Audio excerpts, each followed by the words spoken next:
কখনো কি চিন্তা করেছেন মৃত্যুর পর সন্তান একদিন আপনার কথা ভুলে যাবে, স্ত্রীও বিয়ে করে ফেলবে, সম্পত্তি ভাগ হয়ে যাবে। তারপর এমন এক সময় আসবে আপনার কবরের অস্তিত্ব একদিন খুঁজে পাওয়া যাবে না। আপনার সাথে যাবে শুধুমাত্র আপনার সৎ কাজ। মনে রাখবে, জীবনটা আপনার, তাকে রাঙিয়ে তুলতে হবে আপনারই। আপনি ভালো আছেন নাকি খারাপ আছেন তা কেউ জানতে চাইবে না, বরং আপনার প্রমাণ্য হেরে যাওয়া শুকনো মুখ দেখে অন্যরা আপনাকে হাসির কুরাক বানাবে। পুরুষের সাফল্যের পেছনে মা ছাড়া দ্বিতীয় কোনো নারী থাকে না, কারণ দ্বিতীয় নারী একটি সফল পুরুষকে খুঁজে। জীবনসঙ্গীর কাছ থেকে সবাই অর্থ কিংবা দামি উপহার আশা করে না। কেউ কেউ জীবনসঙ্গীর কাছ থেকে একটু সময়, যত্ন, ভালোবাসা, তাকে বুঝতে পারার মতো মন মানসিকতা এবং একটু ভালো ব্যবহার আশা করে। একটি মেয়েকে তার বাবার চেয়ে বেশি কেউ ভালোবাসতে পারে না। অভিনয় সবাই করে, কেউ সম্পর্ক থাকাকালীন ভালোবাসার, আবার কেউ বিচ্ছেদের পর ভালো থাকার। জীবনটা আসলেই নাটকের রঙ্গমঞ্চ। সবাই তো ছেড়ে যায়, তুমি না হয় থেকে যেও। আমিও আমার শব্দটা যেখানে যত বেশি আনন্দ, আঘাতের তীব্রতাও সেখানে তত বেশি।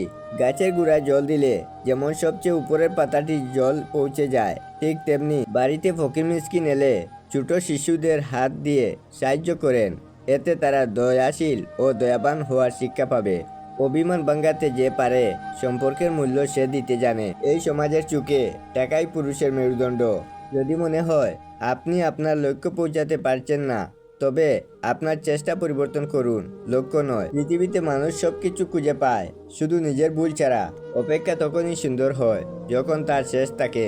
বিভিন্ন মানুষ বিভিন্নভাবে বারবার বুঝিয়ে দেয়, মা বাবা ছাড়া কেউ নেই, মা বাবা ছাড়া কেউ থাকে না। ভুলে যাওয়া আর ভুলে থাকা দুটোর মধ্যে অনেক পার্থক্য আছে। যেখানে বৃষ্টি কমে গেলে মানুষ ছাতাটাকেও বোঝা মনে করে, সেখানে মানুষ মানুষের উপকার করলে কিভাবে মনে রাখবে?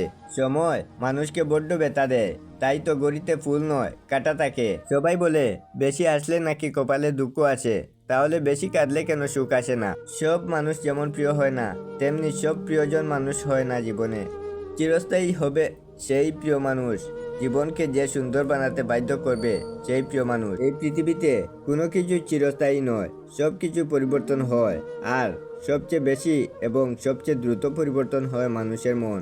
আমার একটা বোধ অভ্যাস, সবাই আমাকে ভুলে গেলেও আমি কাউকে বলতে পারি না। যদি একজন পরাজিত মানুষ হেরে যাওয়ার পরও মুখে হাসি থাকে, তাহলে জয়ী মানুষটি তার আনন্দ নিমিষে হারিয়ে ফেলবে।